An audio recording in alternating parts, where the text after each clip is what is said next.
Buat kalian yang sering banget nih gunain QRIS nih, tentunya itu bakal mempermudah kalian buat transaksi. Contohnya, kalian tuh pasti sering banget kan kalau misalnya kemana-mana males banget gitu bawa cash ya.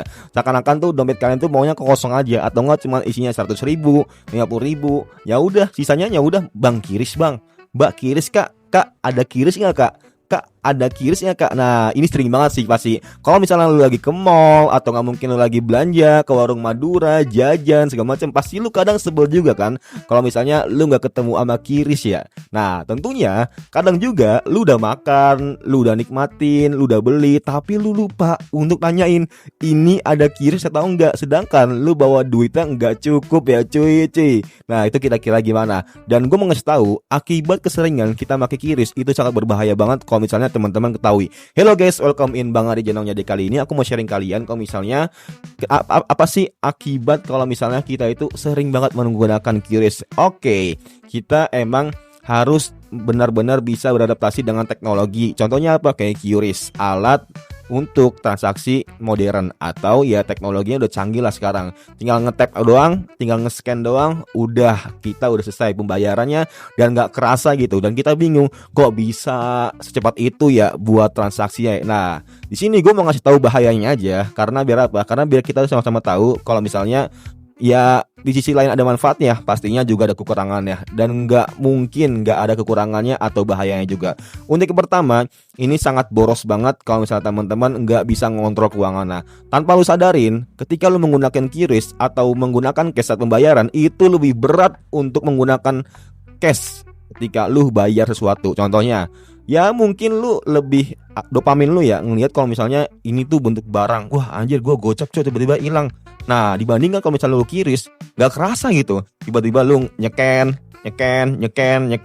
Nah, itu gak kerasa cuy. Makanya kenapa QRIS nih bener-bener sangat bahaya banget buat keuangan kalian. Kalau misalnya kalian belum bisa ngontrol keuangan kalian, tentunya hal ini tuh sangat bener-bener ya, kalau misalnya teman-teman belum mempelajarinya, belum terbiasa, ujung-ujungnya ya boros. Pastinya teman-teman ya mungkin ada plus minusnya, tapi ya itu salah satunya tadi. Ya bisa dibilang itu bakal ngebantu teman-teman dan juga bakal ngejurangin teman-teman buat ke jerumusan pemborosan itu sendiri. Untuk yang kedua, tentunya teman-teman bakal ketergantungan sama transaksi digital tentunya. Nah, di zaman sekarang pastinya nggak semua warung atau tempat kalian mau belanja itu ada QRIS. Contohnya apa? Ya mungkin di sini-sini yang orang Jakarta atau nggak orang Jabodetabek atau nggak orang kota lah. Nah, teman-teman ketika main ke kampung pastinya kan mikir, wah santai sih ada QRIS sih.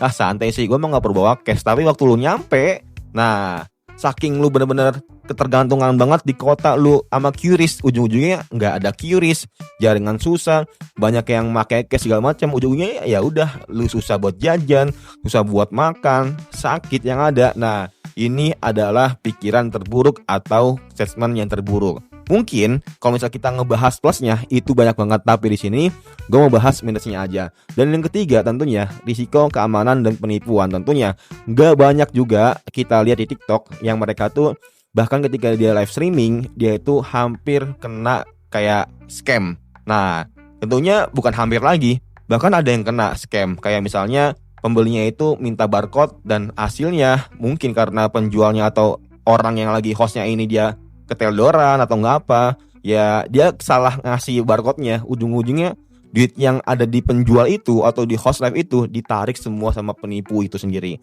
Dan ini udah terjadi guys, kalau misalnya teman-teman sering atau pernah lihat video di TikTok, dan itu salah satu bahayanya dari QRIS. Nah, tentu kalau kita ngobrolin masalah kelebihan itu banyak, tapi di sini gue mau ngasih tahu untuk apa? Untuk masalah bahayanya atau kekurangannya.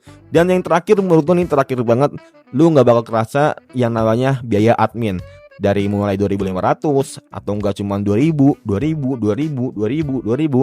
Nah, lu aja nggak kayak ikhlas kan kalau misalnya lu kasih ke tukang parkir. Padahal 2.000 doang ya, tapi nggak tahu kenapa sih gue juga gitu ya. Kayak seakan-akan nih gue mendingan gue biaya admin gitu daripada harus bayar ke tukang parkir ya 2.000, nggak tahu kenapa ya. Tapi mungkin teman-teman di sini pernah ngerasain juga lah kayak gitulah. Dan gue mau tahu pendapat lu gimana pandangan lu kalau misalnya bahayanya QRIS, atau bisa dibilang ya kalau misalnya kita terlalu bergantungan sama QRIS itu gimana sih dampaknya? Coba Tulis di kolom komentar. Gue udah gak sabar banget dengerin pendapat lu satu-satu. Semoga bermanfaat and see you next time. Bye.